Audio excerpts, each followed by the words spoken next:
días. Hablar de psico-oncología el día de hoy tiene como cometido, como meta, establecer algunas de las vertientes que dentro de la tanatología se han venido dando. Reconocemos plenamente que la tanatología, para su estudio, para su definición, ha retomado tres áreas fundamentales en el quehacer de la salud física y mental. Una de ellas es la psico-oncología, del tema que en unos momentos más abordaremos desde distintas dimensiones: la parte física, mental, la parte física en lo que se refiere a la patología como tal, del cual el doctor Noel nos hará favor de darnos a conocer algunos de sus elementos. Y hablaremos de esta mezcla de lo físico y lo mental que existe en los aspectos psico-oncológicos. La segunda área a tratar de la tanatología son los cuidados paliativos, y la tercera, un área bastante reciente que prácticamente no ha iniciado su trabajo en México, que se conoce como cuidados de soporte. A las reacciones adaptativas que se presentan en los distintos pacientes que son diagnosticados o prediagnosticados con una patología orgánica definida como cáncer, que agrupa un conjunto de enfermedades y no una enfermedad en sí, que sin embargo tiene comportamientos similares en lo general y comportamientos diferenciados en lo específico, hablaremos ahora. Pero me gustaría compartir la experiencia del trabajo que hemos realizado en distintos foros, principalmente en lo que se refiere al cáncer de mama, en el cual por mucho pudimos descubrir que cuando una persona se estabiliza emocionalmente a partir de la experiencia que está viviendo, inmediatamente las condiciones de su vida cambian. Hace algún tiempo descubrimos la importancia que el paciente de cáncer se ubique en una cotidianidad lo más parecida a la cotidianidad anterior, pero con mejor calidad de vida. ¿Y qué encontramos con esto? Que entonces su forma de vivir, su forma de procesar su enfermedad, su forma de adaptarse es mucho mejor. Propusimos hace aproximadamente 5 años que la mayoría de los pacientes con cáncer de mama o cervicuterino tuvieran una reeducación sexual. En aquel momento se planteó como una locura. ¿Cómo pensar que una mujer que está enferma de cáncer le interese tener vida sexual? Y fuimos un poco más allá y hablamos del cáncer, de la sexualidad, pero también hablamos de las parejas. Entonces descubrimos que si queríamos ser eficientes en este ámbito, teníamos que tomar en cuenta a la pareja. Y empezamos a generar los primeros talleres donde la sexualidad era fundamental. El oncólogo se encargaba de hacer su trabajo.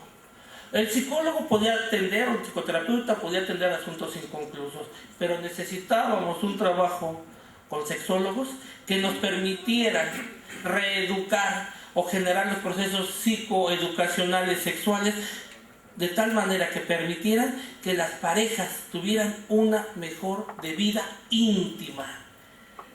Ya sabíamos lo que sucede cuando una persona vive una vida sexual plena, placentera, satisfactoria. Ya sabemos las reacciones neuropsicológicas que se generan, lo que sucede con la serotonina, con la dopamina, con las endorfinas. Ya lo sabíamos. Sin embargo, dentro de nosotros todavía existía el mito de que si era válido para una paciente con un estadio 3 o 4 tocar temas de esta trascendencia, pero también tocarlo con la pareja.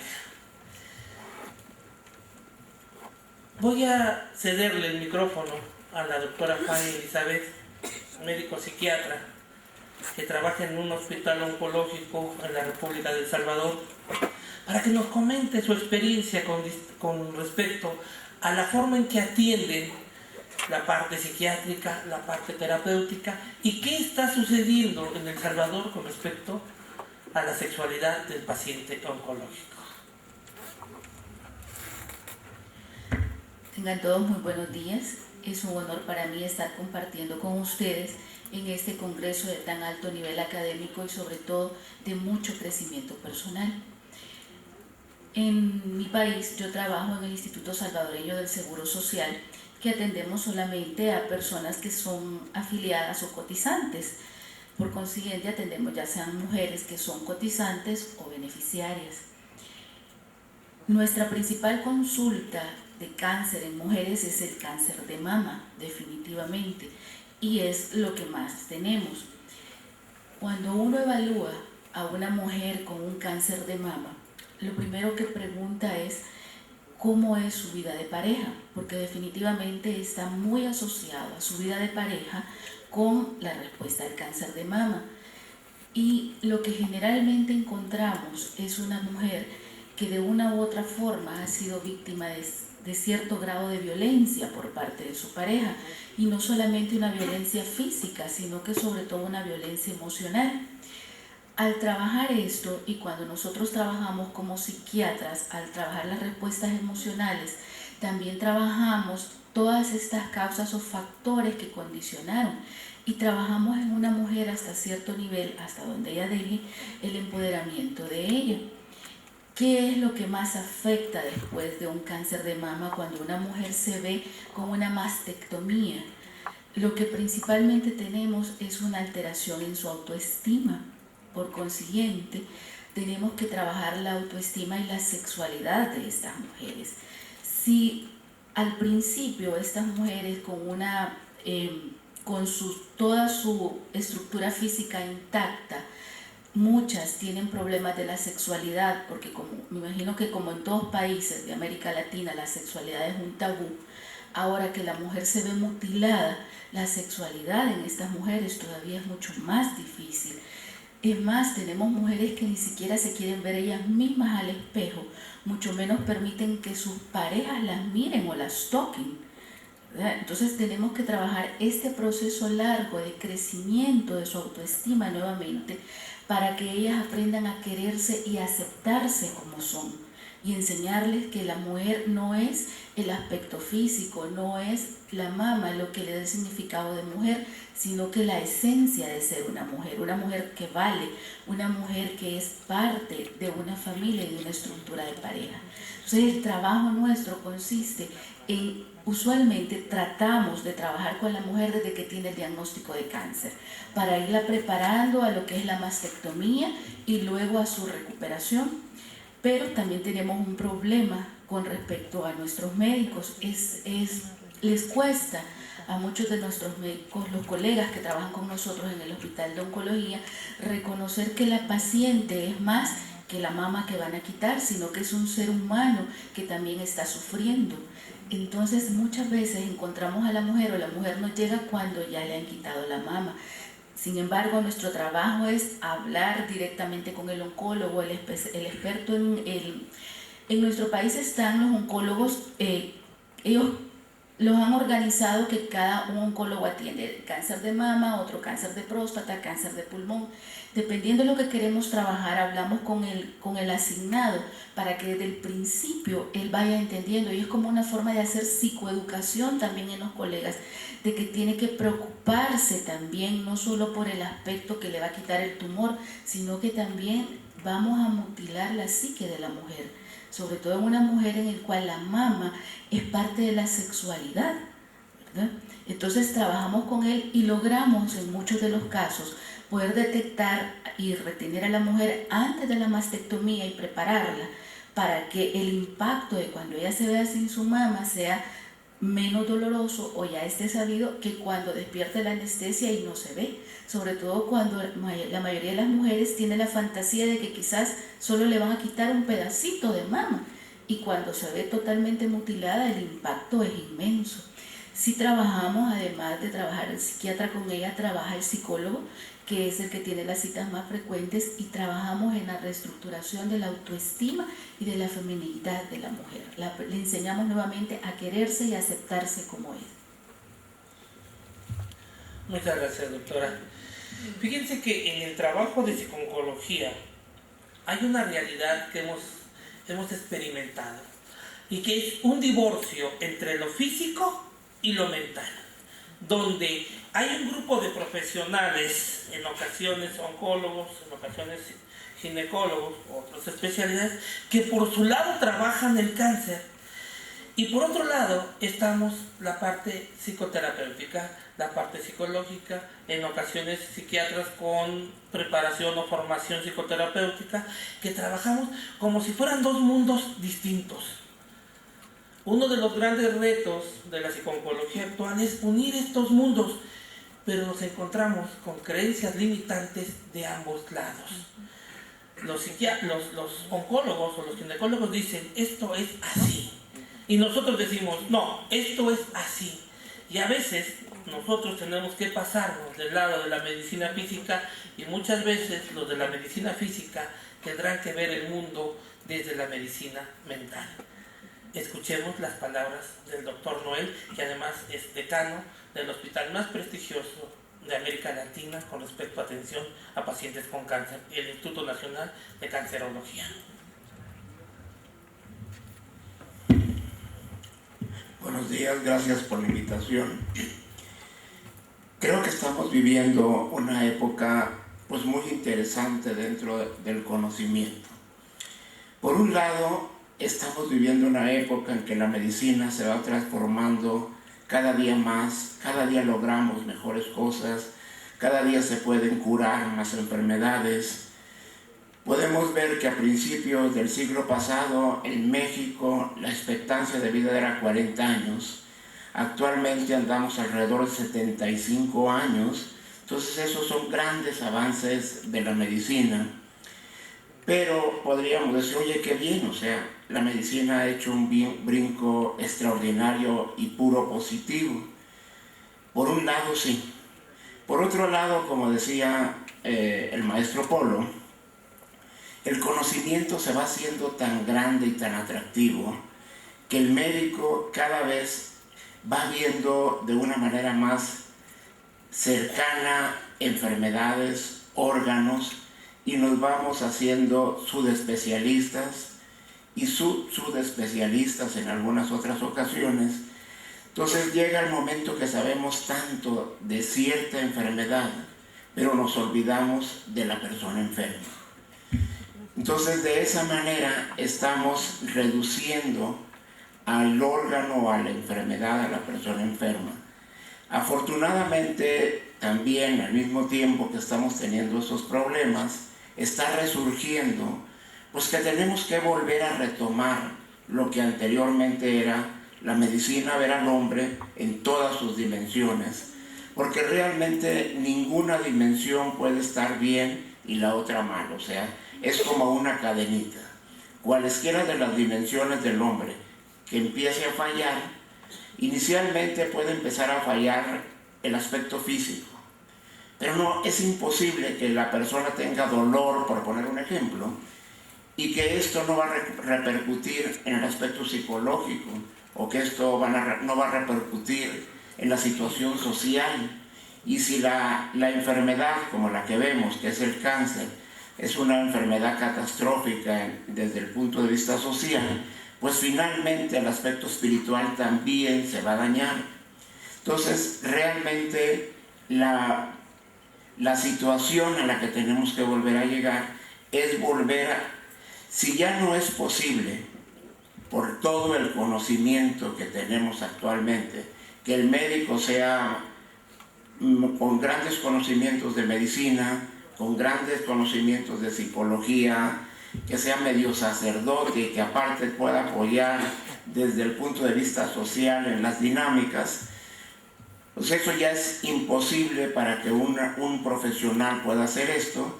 Pues la situación es hacer el equipo de trabajo y que cada quien haga su parte, la parte psicológica, la parte médica, la parte social, la parte espiritual, pero todo el mundo trabajando con lo mismo, que es la persona enferma. Muchas gracias, doctor Noel. Afortunadamente, en los espacios académicos que hemos tenido oportunidad de compartir, nos hemos encontrado algunos profesionales de la salud, o muchos profesionales de la salud, que han dado el brinco para saber más desde los aspectos psicológicos. Esto ha traído consigo que se generen nuevos conocimientos y sobre todo que con una base humanista podamos ver las dimensiones del paciente oncológico y que en algunas ocasiones nos habíamos reducido solo a ver la patología orgánica, solamente la parte de la mama, solamente los tumores malignos, y se nos olvidaba que el ser humano es mucho más que la enfermedad y que la atención del paciente tiene que ir mucho más allá que solamente la parte física. De entre estos profesionales que han dado el brinco del otro lado y que se han formado en aspectos psicoterapéuticos está el doctor Rafael Guevara, gastroenterólogo, y a quien le cedo la palabra. Muchas gracias, maestro Marco. Un placer estar, créanme, de compartir y aportar en este panel. Y por otro lado, un doble placer porque compartir con las gentes, hablar el mismo idioma médicos es realmente sensacional. Y es realmente sensacional porque el mundo va cambiando, como lo decía el colega previamente. Más o menos es para que lo entiendan de esta manera. Anteriormente, hace 40 años, 30, 40 años, la expectativa de hacer un diagnóstico de cáncer, tubo digestivo, se basa en dos grandes cosas, y generalmente así es dentro del organismo desde nuestro punto de vista clínico. Uno, es localizar dónde está el tumor, qué tan grande está y qué tan diseminado está en otros órganos. Entonces, la tecnología en los últimos 30, 40 años, como decía mi colega, ha hecho que el diagnóstico se haga más oportunamente. ¿Y qué impacto tiene? Bueno, anteriormente este tipo de pacientes se les daba una expectativa, una sobrevida de 3 a 6 meses, no más. Entonces se hacía el acompañamiento. Ahora, con el avance tecnológico, la expectativa de vida ya no tiene un límite. Entonces tiene que cambiarse ese acompañamiento, llevar al paciente a la muerte a una mejoría en la calidad de vida. Entonces establece dos grandes problemas. Uno, dentro del área médica, que si bien dentro de la tecnificación nos hace cada vez más especializados, a mí como gastroenterólogo más especializado en la endoscopía, también nos hace más fríos, hace al médico clínico más frío. ¿Y por qué lo hace más frío? Porque lo ve a la persona como un bulto, valga la expresión, lo ve como un ser vivo que tiene que curarse con una pastilla, con un procedimiento. Sin embargo, se desprecia la parte psíquica, la parte espiritual. Y esto tiene un fundamento histórico, Marco, Fanny, tiene un fundamento histórico porque la tanatología vieja de nosotros como médicos clínicos tenía que ver en el acompañamiento del paciente de la mejor manera intencionada, en base a nuestros códigos de creencias y costumbres, irlo acompañando de la mejor manera posible. Sin embargo, muchas veces no de una manera efectiva, no de una manera eficiente. Esto hace, entonces, pues, que los cambios que suceden en los diagnósticos, tanto del cáncer de tubo digestivo como de otras neoplasias, la necesidad de que el médico en general tenga que crecer en el otro aspecto humanista. Uno es el lado clínico, que vemos al paciente, que se le atiende, y otro es el lado humanista, ese lado que no nos enseñaron realmente. No sé, doctor, estaremos de acuerdo, yo hablo en lo personal, cuando estudié en el caso de la UNAM, de que sí llevé la materia de psiquiatría, la materia de psicología, pero realmente no le vi una utilidad, o parecía como si se viera algo de manera cultural, y ahora como que se ve de una manera diferente, como que el ser humano, ahora sí es importante la otra parte. ¿Y por qué es importante? Porque cuando te sientas del otro lado del escritorio es cuando vienen las experiencias de sensibilización, es cuando te das cuenta que hay que realmente ser eficientes. ¿Qué es ser eficiente? Ser eficiente representa 3 aspectos fundamentalmente. Uno, es el saber darse cuenta que existe una patología y que el paciente tiene una necesidad. Y ya que te das cuenta, si estás capacitado y sabes, es hacer una intervención psicotanatológica en el caso de que así proceda. Y la tercera, que yo digo que es la más fuerte en el caso de que nos mueve en este congreso, es saber nuestras limitaciones y saber cuándo hay que referirlo a alguien todavía que se dedica mayor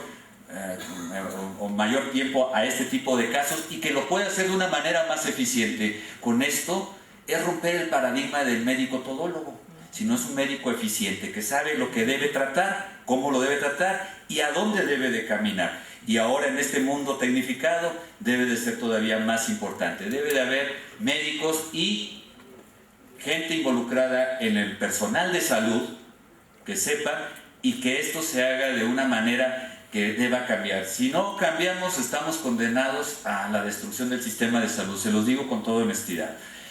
¿Y qué dice? ¿Por qué tan dramático? Es decir, ¿por qué estamos condenados a que se truene el sistema de salud? Fíjense, hace 30, 40 años, el sistema de salud establecía que el paciente entraba a consulta, sea el ISSSTE, el seguro, donde sea, y salía con una bolsa de medicinas. O sea, se cubría una necesidad. Sin embargo, ahora ya no hay dinero para esa bolsa, salen con 2 cajas y bien les va. Y la otra, cosa que es más grave todavía, que al darnos cuenta, cuando volteamos al lado, el médico clínico al lado humanista, te das cuenta que muchas veces de esas consultas que va el paciente a la consulta externa o a urgencias, muchas veces terrible. El padecer no es físico. Físico es una somatización y una representación de una molestia psíquica realmente grave, pero que si no sabemos cómo abordarla, simplemente lo manejamos como lo que veíamos como la ley de Virchow. La ley de Virchow significa que uno no puede diagnosticar lo que nunca ha visto. O sea, si nunca has visto un paciente que tiene conflicto psíquico, un problema de duelo, entonces no lo vas a ver, aunque sea evidente, no lo vas a ver. De ahí nace esa enseñanza y esa necesidad de capacitación, que es una esperanza para uno de médico que ya va a las 5 de la tarde de la vida, si es que uno va a vivir realmente el tiempo que deba tocar de manera natural, no lo sabemos por la narcoviolencia, pero lo que sí es una esperanza de vida es verlos a todos ustedes interesados, porque ustedes son los que la mayoría más jóvenes van a transformar este país, van a transformar este planeta. Yo creo que la esperanza es lo que nos debe de mover desde el punto de vista no de un buen deseo, sino de una manera eficiente. Marco, gracias. Gracias.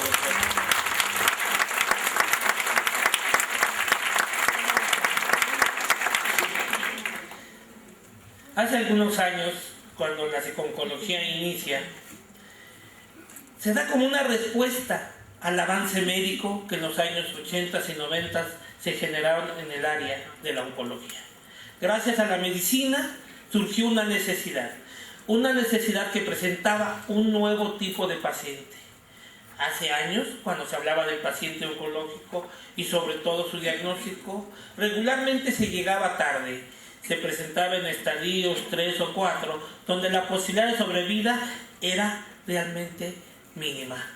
Sin embargo, con los avances en la medicina y específicamente en la oncología, este paciente empezó a vivir más y como consecuencia ese paradigma se rompe. El paradigma de tener cáncer y prepararse para la muerte, que era como el dilema en ese tiempo, dejó de existir, porque ahora teníamos un paciente que estaba enfermo, que no se moría, pero era muy demandante. Surge entonces la psiconcología. En sus momentos, la mayoría de los psicooncólogos venía del área psiquiátrica y casi todos con influencia psicoanalítica. En el tiempo que a mí me tocó estudiar en Argentina la psiconcología, lo veíamos todo desde el punto de vista psicoanalítico y veíamos ahí a un autor, a Pierre Martí, con lo psicosomático, que era como la entrada para entender qué sucedía con los factores psicológicos y su repercusión en el cáncer. Pero yo venía de una escuela humanista, y entonces mucho de lo que se decía ya no empataba con el conocimiento previo que yo poseía. Vino entonces la necesidad de generar una psiconcología que en México como tal solo existía en el puesto, pero no con profesionales de la salud preparados para ella. ¿Qué significaba esto? Todos los hospitales oncológicos tienen la obligación de tener el área de psico-oncología, o los pisos oncológicos tienen la obligación de tener el área de psico-oncología, pero no había psico-oncólogos. Entonces lo que hacían es agarrar al profesional más cercano y colocarlo ahí. Y entonces la mayoría de los psico-oncólogos en esencia eran psicólogos atendiendo pacientes con enfermedades oncológicas. Sabíamos que no era suficiente, que necesitábamos dar el paso y generar un conocimiento nuevo que partiese del humanismo, pero también tomar en cuenta algunos conceptos ya establecidos en el psicoanálisis, tomáramos en cuenta lo que se estaba diciendo, sobre todo en Estados Unidos con respecto al conductismo, y finalmente hiciéramos una integración de saberes que tomaban en cuenta también todo lo transpersonal. Descubrimos entonces que cuando pudimos integrar esto, lo que salió fue lo que definimos como la psicología humanista y transpersonal. Hace algún tiempo, recientemente, surgieron los primeros psico-oncólogos con el grado de maestros de toda América Latina y los segundos del mundo entero. Tuvimos la dicha y el placer de que egresaran de nuestras aulas de clases. De entre ellos egresó el doctor Raimundo Hernández, que por cierto es nuestro decano en psico-oncología y a quien le cedo la palabra. Gracias. Bueno, yo quisiera retomar un poco lo que mencionaba el doctor Noé acerca de esta superespecialización que se está haciendo de la medicina, porque realmente cada día asistimos a la generación de nuevos médicos que cada vez son más y más especializados, pero que realmente saben mucho, porque no lo saben todo, saben mucho pero de una parte muy pequeña del cuerpo, de manera que uno siempre se pregunta, ¿realmente saben? Porque están dejando fuera aspectos que ya se han multimensionado, como son los aspectos emocionales y los aspectos espirituales. Conviene, y a mí me gusta mucho recordar una parte de nuestra historia, cuando el médico era realmente el médico de la familia. En ese entonces no había especialidades. Incluso cuando yo estudié la carrera, algunos de los profesores míos nos comentaban que en ese tiempo casi se le hincaban a los médicos para que alguno de ellos quisiera hacer una especialidad, pero nadie la hacía, a nadie le interesaba.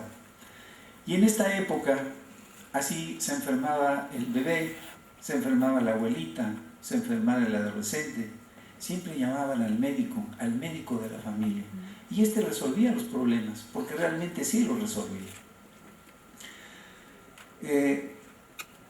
Esto se fue perdiendo con la especialización, porque fuimos fraccionando al ser humano y lo fuimos convirtiendo en pedazos. Entonces es triste de pronto llegar un paciente a ver al cardiólogo porque le dolió el corazón, y cuando antes de terminar su consulta le dice, oiga, pero fíjese que me hice un examen y mi azúcar está alta. ¿Y qué hace el cardiólogo? Por lo menos en nuestro sistema de salud. Dice, bueno, pues vayas a ver al endocrinólogo, o si no al internista, para que le resuelva ese asunto. Y si le salieron unas ronchas, pues tendrá que ir a ver al dermatólogo. Y si le salieron cualquier cantidad de cosas, pues tendrá que ir a su consulta especializada. Y seguramente en el resolver su patología, pues se va a llevar unos 6-7 meses, porque las citas además, como ustedes saben, se dan cada una buena cantidad de tiempo. Muchas de estas patologías que los pacientes presentan no tienen que ver realmente con lo físico. Lo físico es solo la apariencia. Pero, insisto, ¿qué llevó a esta persona a desarrollar esa apariencia? Todo lo que subyace detrás. ¿Y qué es todo? Pues todas sus vivencias, toda su historia, toda su biografía, de eso que ya les he comentado.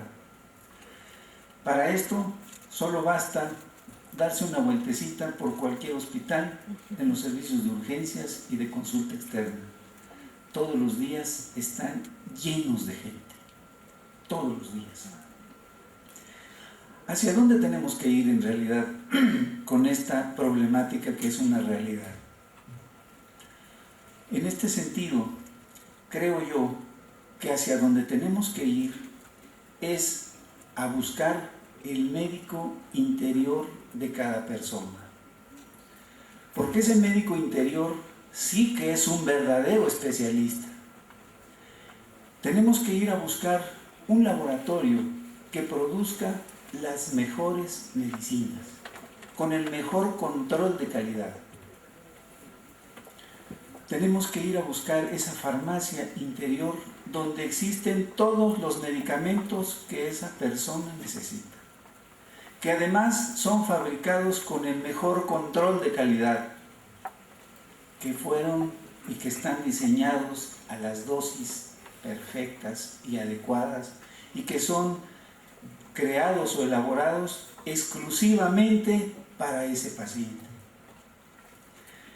En este sentido, y refiriéndome al cáncer, con mis cuestionamientos, yo pregunto, ¿cómo es que si todos los días los seres humanos vamos creando células tumorales? Se dice que el 1% de todas las células que se producen en nuestro cuerpo son células tumorales. ¿Y cómo es entonces que este sistema inmune eficaz y eficiente se encarga de eliminar todos esos millones de células tumorales? ¿Y qué hace? ¿Qué hace que este sistema inmune pueda diferenciar entre destruir estas células tumorales que se producen todos los días y que permita que un tumor se desarrolle? Esa es una buena pregunta. Así que a mí, en lo personal, me gustaría comentar que incluso la psico-oncología se tendría que redimensionar, porque el cáncer, desde mi punto de vista, no se diferencia mucho de un síndrome gripal o de cualquier otra patología, porque ya entendí, desde mi punto de vista, que el cáncer, como todo lo demás, solo es la parte visible de todo lo que subyace detrás. Gracias.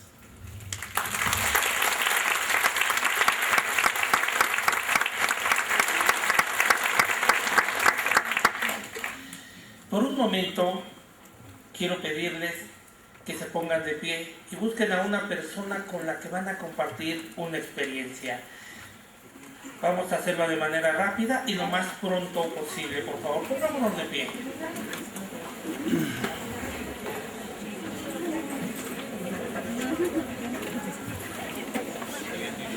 Si no hay una persona, que sean dos, porque más vale que sobre y no que falte.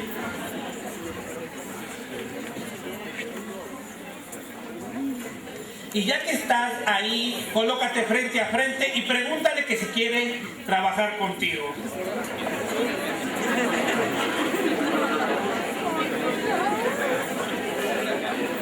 Muy bien. Si alguien se quedó sin pareja, sálgase al pasillo y en el pasillo seguramente encontrará otra pareja. O tal vez busque de las parejas formadas con quien agruparse. Se valen de 3. Recuerden que es sábado y los sábados. Muy bien. Ahora quiero pedirles que escojan quién es A y quién es B.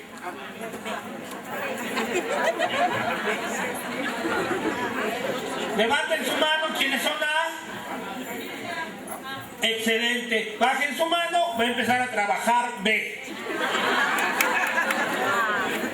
Ahora, imagina que en estos momentos estás entrando, me estoy refiriendo a B, estás entrando al hospital de oncología, del ISSSTE, del seguro, de salubridad, a un hospital cualquiera. En días pasados te hicieron tus estudios de gabinete por algunas molestias que habías venido presentando.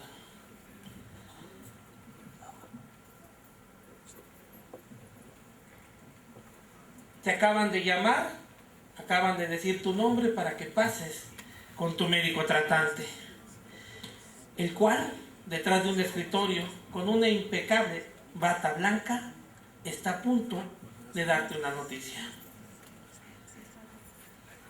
Con rostro serio y con voz firme, te acaba de denunciar, en el caso de ti que eres mujer, que tienes cáncer de mama, y en el caso de ti que eres hombre, que tienes cáncer de próstata. Y por un momento medita cuántas cosas de tu vida en este momento van a tomar una dimensión distinta. Cuánto de tu vida se modifica con esta información, con este diagnóstico. Y vas a tener 3 minutos para compartirlo con tu compañero o compañera a partir de este momento. Adelante. Mi primer carrera es contaduría pública, pero por hacer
Un minuto para cambio.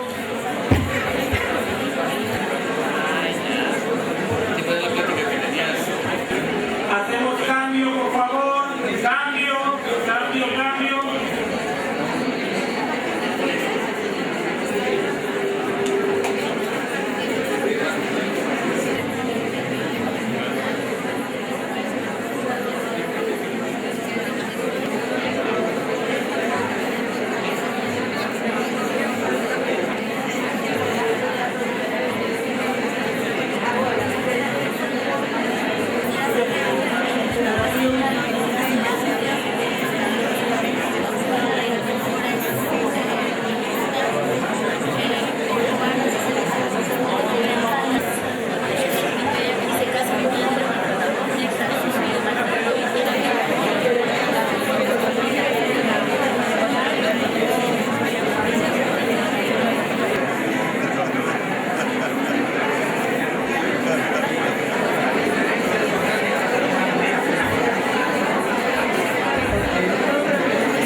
Ok.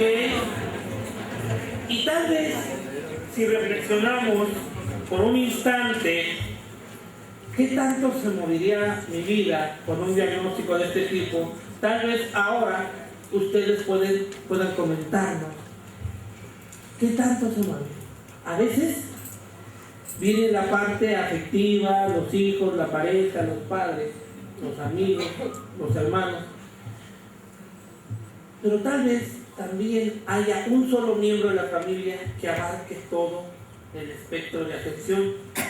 O tal vez es la parte del rol social, del rol profesional. ¿Qué voy a hacer cuando yo deje de ser el señor doctor, el señor licenciado, el especialista, el trabajador? O tal vez lo que impede sea la parte económica. Y en muchos de los casos, todo junto. Entonces, hemos querido dejar unos minutos para que, a efecto de la reflexión, del ejercicio que acabamos de hacer, o de alguna pregunta específica a cualquiera de los integrantes del panel, nos la puedan hacer saber y con gusto, si está dentro de nuestras posibilidades, poderla contestar. Así que si alguien desea hacer un comentario, una pregunta, en los costados hay micrófonos, los cuales están a su disposición.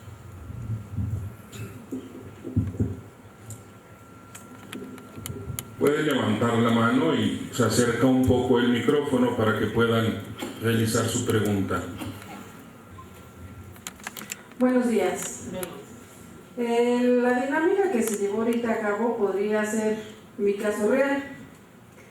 Yo vengo presentando un cuadro de anemia desde hace 8 años y como ustedes lo manifestaron hace ratito, me ha atendido el hematólogo, ¿no? Y el hematólogo descubrió cosas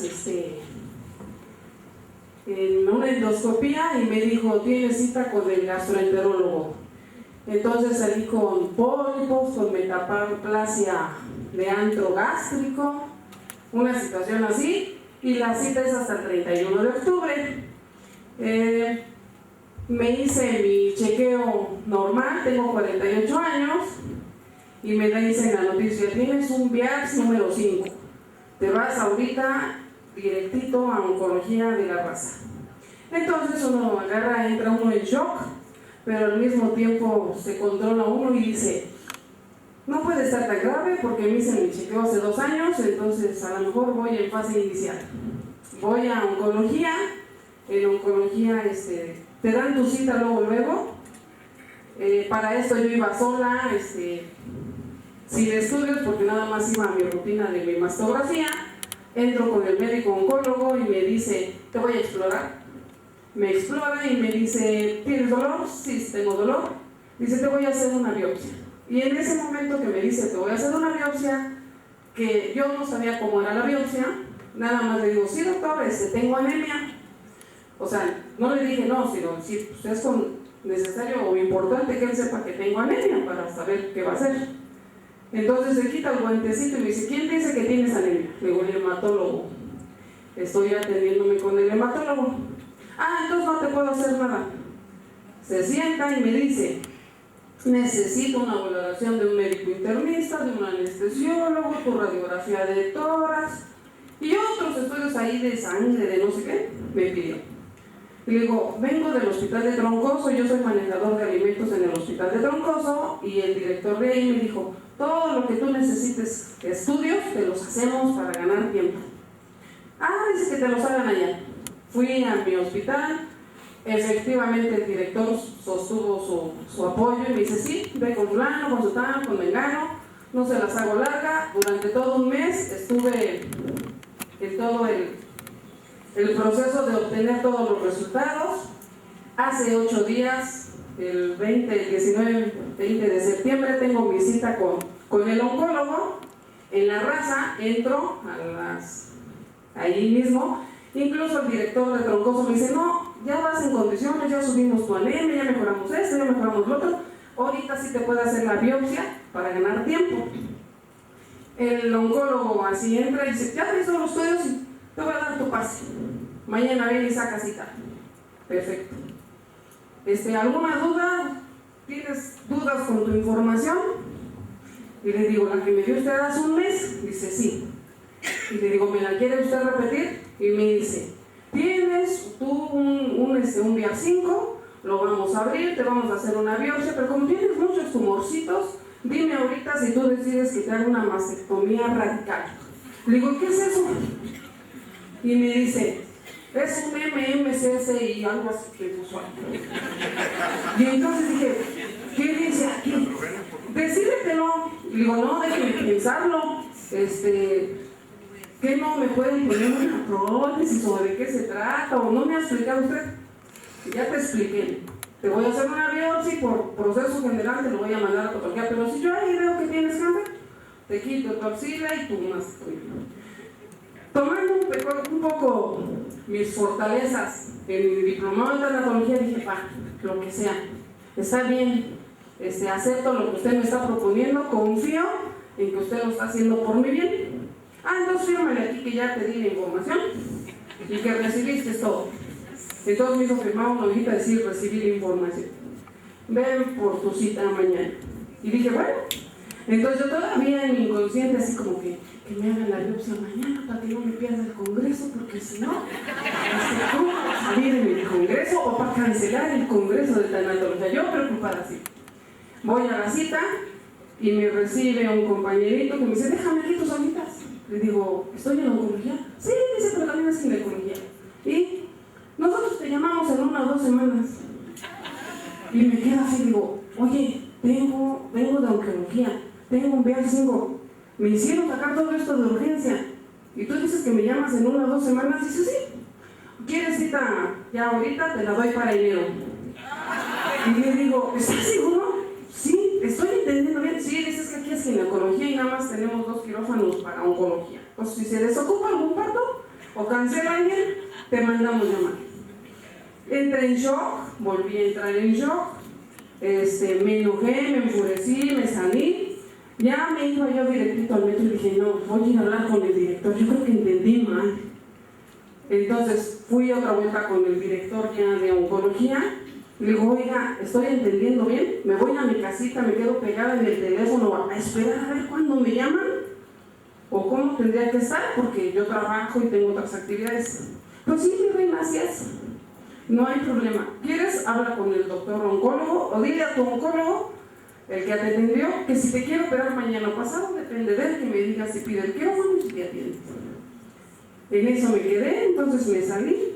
Respiré así como dicen aquí, lente, profundamente, y dije, no, yo siento que me vaya al congreso. Así que yo me olvido de su cita oncológica y disfruto del congreso. Ok, excelente.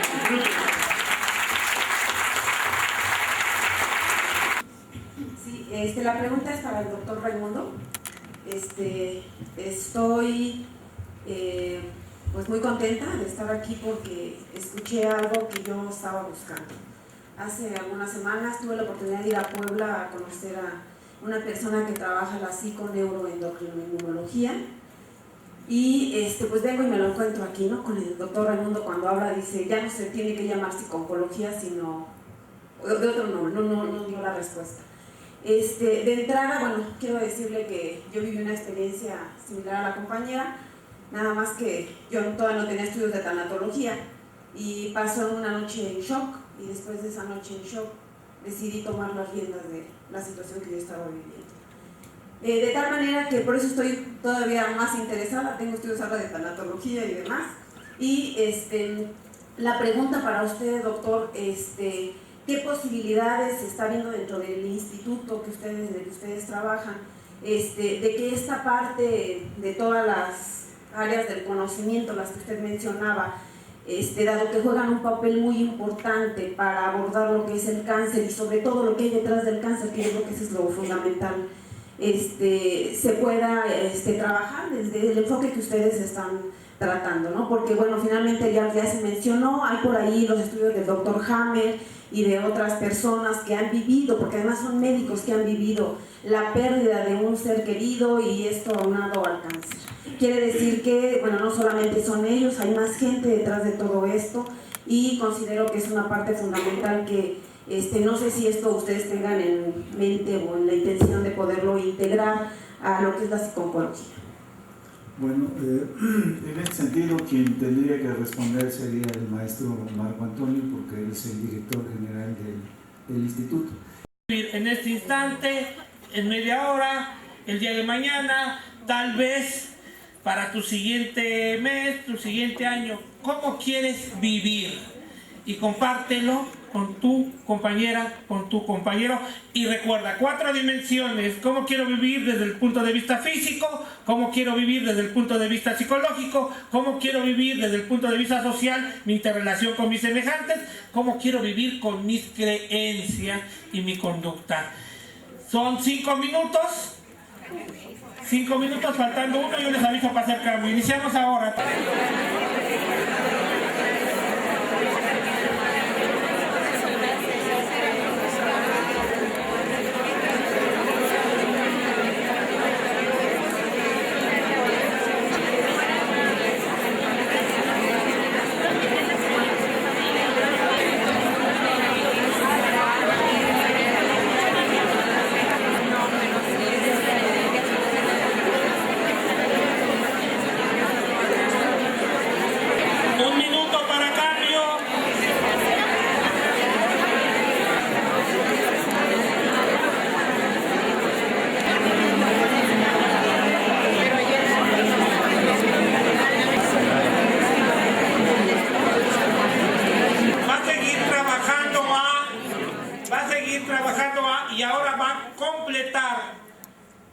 la siguiente frase: ¿qué estoy haciendo el día de hoy para vivir como digo que quiero vivir?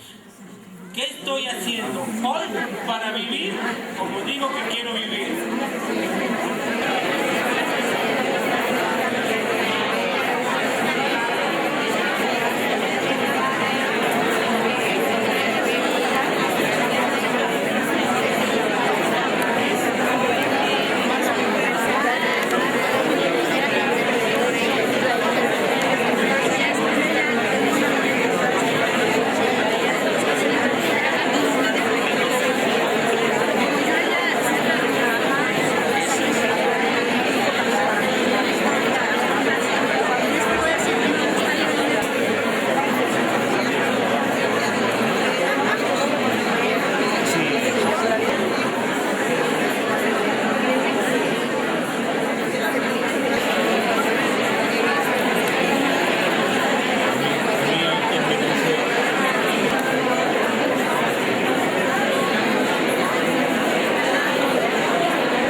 Uno de los problemas que yo me he encontrado en la enseñanza o en la formación de tanatólogos es sobre todo con los médicos y con los psicólogos, cuando les falta integrar esta parte esencial que es base de la tanatología. Esta base parte desde el punto de vista en el cual Freud nos dice que el duelo no es una enfermedad, y hay de aquel que se atreva a medicar. Partiendo de ahí, a veces los médicos ya no saben qué hacer.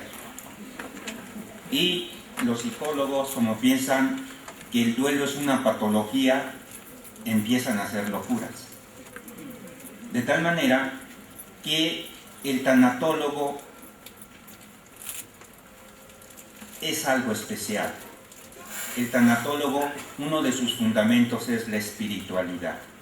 La espiritualidad es la manifestación del ser.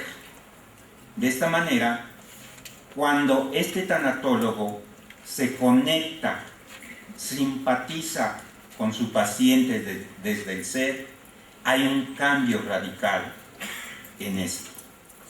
Y uno de los problemas que yo me he encontrado en este trabajo es que muchas veces los psicólogos quieren utilizar sus técnicas psicoterapéuticas con el doliente y lo tratan como un paciente psicopatológico, y no lo es. Aunque en las conductas de duelo hay conductas anormales, no son locura. De tal manera que se debe hacer un acompañamiento. Al doliente hay que acompañarlo. Y en cierta manera, una de las cosas que a mí me preocupa como tanatólogo es que culturalmente se ha perdido el tiempo de duelo. Hoy en día las personas no saben cuánto dura un duelo. En las religiones, todavía las ortodoxas, se sabe cuánto dura un duelo. En mis tiempos, no se rían, en mis tiempos el duelo, según la Iglesia Católica y la sociedad, duraba 1 año. Y había toda una serie de rituales en los cuales se procesaba el duelo. De tal manera que muchas de las prácticas de este proceso de duelo son espirituales. Y a veces el médico, el psicólogo, y posiblemente otros profesionistas tenemos que aprender espiritualidad para hacer un trabajo tanatológico. Gracias.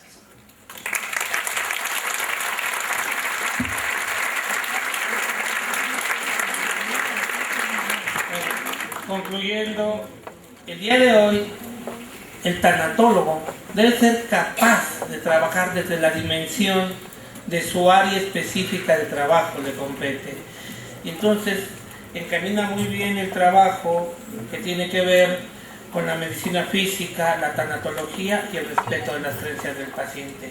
Pero también lo podemos hacer desde el punto de vista psicológico, psicoterapéutico.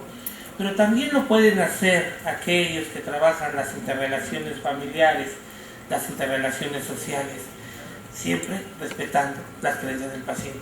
Y claro, también encajan los ministros de fe. Tal vez la reflexión más simple y más clara es que con el Dios del paciente basta. Y cuando esto nos queda claro, entonces estamos en el camino de la espiritualidad. Muchas gracias.